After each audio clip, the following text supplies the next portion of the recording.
ہم بات کرنے جا رہے ہیں سیاست اور اسلام پہ۔ سیاست عربی زبان کا لفظ ہے اور اس کا مادہ سین واو سین ہے۔ معجم الغنی میں سیاست البلاد سے مراد یعنی سیاست شہروں کے داخلی اور خارجی امور کی دیکھ بھال اور ان امور کو بحسن خوبی سر انجام دینے کو کہتے ہیں۔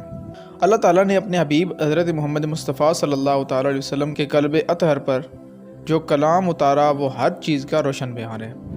انسان کی نجی، معاشی، معاشرتی، عائلی، تعلیمی اور تربیتی ہر طرح کی رہنمائی اس پاک کلام یعنی قرآن پاک میں موجود ہے۔ جب ہر طرح کے مسائل کا واضح حل کلام الہی میں موجود ہے تو پھر یہ کیسے ممکن تھا کہ حکومت کا نظام چلانے کے اصول قرآن مجید میں مذکور نہ ہوتے؟ علامہ اقبال علیہ الرحمہ نے تو قرآن کریم کو آئین حکومت قرار دیا۔ علامہ اقبال رحمۃ اللہ تعالی علیہ اپنی کتاب رموز بے خودی میں لکھتے ہیں کہ در شبستان ہرا خلوت گزید قوم و آئین و حکومت آفرید۔ علامہ اقبال کے اس فارسی شعر کی وضاحت خواجہ الطاف حسین حالی کے اس شعر سے بخوبی ہو جاتی ہے جو انہوں نے اپنی مستس میں لکھا: اتر کر ہرا سے سوئے قوم آیا اور ایک نسخہ کیمیا ساتھ لایا۔ یہ نسخہ کیمیا در حقیقت قرآن ہے جس میں ہر معاملے، ہر شعبۂ زندگی کے لیے بہترین رہنمائی موجود ہے۔ یہاں تک کہ سلطنت چلانے کے رہنما اصول ہیں، یا یوں کہیں کہ ملک کے داخلی و خارجی امور کو بحسن خوبی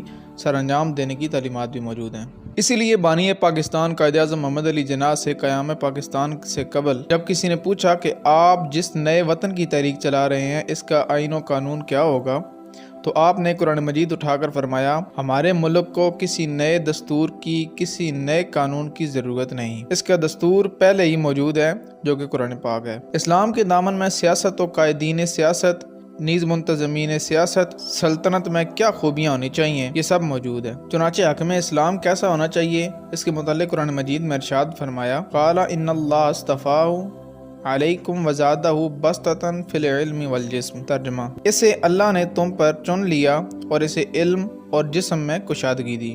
اس آیت کی تفسیر بیان کرتے ہوئے مفتی احمد یار خان نعیمی علیہ الرحمہ فرماتے ہیں: آج کل حکومت کا مدار صرف مال اور کثرت رائے پر ہے اور یہ غلط ہے۔ سلطنت نسب اور مال پر نہیں ہونی چاہیے بلکہ علم اور شجاعت و بہادری پر ہونی چاہیے۔ کس قدر واضح تعلیمات موجود ہیں مگر تف ہے ان لوگوں کی سوچ پر جو کہتے ہیں کہ اسلام کے پاس ملک کا نظام چلانے کے لیے تعلیمات ہی نہیں ہیں، اگر اسلامی حکومت آ جائے تو ملک کیسے چلے گا وغیرہ وغیرہ اعتراض کرتے ہیں۔ در حقیقت یہ لوگ مغرب کی روشنیوں اور چکا چوند سے اتنے مرعوب ہو گئے ہیں کہ بجائے قرآن میں غور و فکر کرنے کے مغرب کے ذہنی غلام بن گئے۔ در حقیقت یہ سب مغرب کی تعلیمات اور اس زہر کا اثر تھا جو مغرب نے ان لوگوں کے ذہنوں میں آہستہ آہستہ داخل کیا تھا۔ مغربی تمدن میں دین کو جامعیت حاصل نہیں ہے۔ مغربی دانشور دین کو محدود کر کے پیش کرتے ہیں اور یہ تصور دینے کی کوشش کی جاتی ہے کہ گویا دین کے اندر انسان کا فقط خدا سے رابطہ ہونا چاہیے، لہذا سیاسی، اجتماعی، بین الاقوامی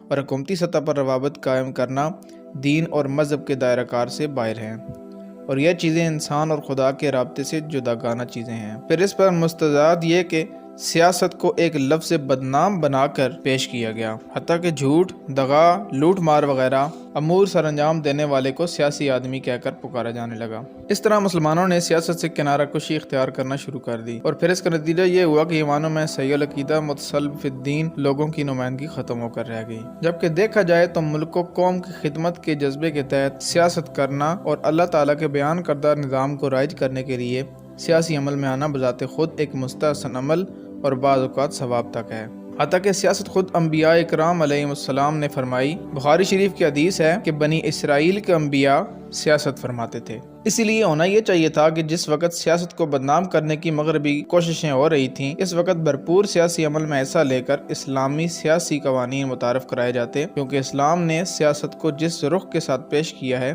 اگر اسی رخ سے سیاست کو دیکھا جائے تو یہ ایک اہم ذمہ داری اور اہم فریضہ کے طور پر سامنے آتی ہے۔